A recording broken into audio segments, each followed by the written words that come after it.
Selamat datang semuanya di podcast Hits, podcastnya Hitmaker Studio. Dan gue, Ari Irham, sebagai Ben Hur di film Rego Nyowo. Hari ini, gue mau bawain cerita horor tentang kos-kosan angker dari teman-teman yang sudah berbagi cerita melalui email dan sudah terpilih oleh tim Hitmaker. Jadi, langsung aja kita mulai cerita horornya. Cerita ini dikasih judul sama pengirimnya, Ajun, yaitu Darah Anak Buangan. Si Ajun ini, dia adalah seorang indigo. Di cerita yang dikirim ini, dia nyeritain pengalaman horornya bersama dua temannya yang bernama Deris dan juga Zikri. Awal mula, Ajun yang diajak oleh teman sekampungnya Deris untuk merantau dan kerja di Jakarta. Suatu ketika, mereka berdua ditempatkan di tempat kerja yang sama, yaitu di coffee shop, yang ternyata di tempat tersebut juga mereka bertemu teman lainnya, si Zikri ini guys. Dan akhirnya nih, mereka bertiga memutuskan untuk ngekos bareng.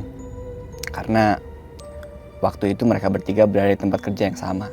Mereka ngekos lah di salah satu daerah Jakarta Selatan, yaitu di daerah Fatmawati.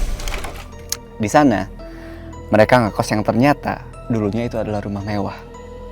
Karena mungkin oleh pemiliknya ditinggal. Lalu ya mungkin jadi kos-kosan sama pemiliknya. Di minggu pertama ngekos, masih berjalan dengan baik nih. Belum merasakan hal yang janggal. Namun setelah jalan 2 minggu, hal-hal janggal pun mulai bermunculan. Kamar kosan mereka di lantai 2 dan penerangan di kosan tersebut pun minim sekali. Mungkin karena hanya digunakan untuk tidur saja sih. Dan kebanyakan yang ngekos itu masuk dari lantai 1 ke lantai 2 dan selalu mencium aroma dupa. Dan mereka pikir ya aroma dupa itu dari penghuni kos yang lain yang sedang beribadah.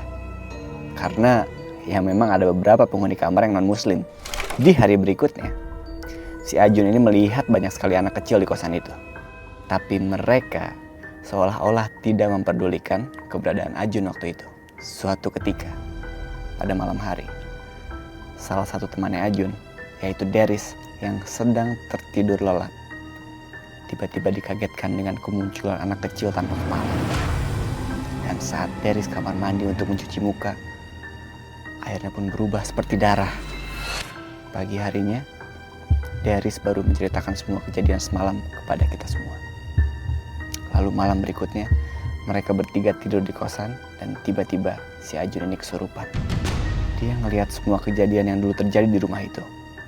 Di alam bawah sadar Ajun melihat banyak sekali anak-anak yang jumlahnya sekitar 20 orang dengan kisaran umur 4-8 tahun. Di penglihatan Ajun itu, mereka sangat ingin pulang. Semuanya menangis. Bahkan ada anak yang tangan dan kakinya dalam posisi diikat. Ajun juga ngelihat ada 2 anak yang dibawa ke salah satu ruangan yang berada di lantai 2. Dan ternyata tempat itu merupakan sebuah ruangan yang sangat luas. Terdapat beberapa alat kedokteran seperti peralatan untuk melakukan bedah atau operasi. Dan kemudian, di ruang bedah itu, Ajun melihat kedua anak tersebut disuntik dan dibunuh dengan keji.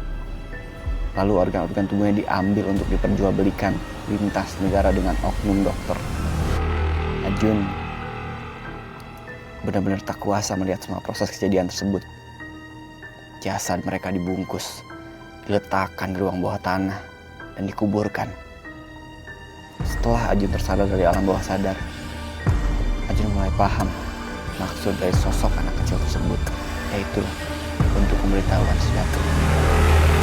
2 hari setelah kejadian itu, mereka bertiga memutuskan untuk membicarakan hal itu dengan pemilik kos-kosan. Setelah mereka telusuri, ternyata pemilik kos-kosan sudah meninggal karena jatuh dari pesawat. Jadi, yang mengelola dialih operasikan pihak lain yang juga masih ada hubungan keluarganya. Dari yang dulunya rumah mewah dan ditinggali ini, kemudian dijadikan tempat penjualan organ anak-anak, lalu dikosongkan dan dibuatkan kos-kosan.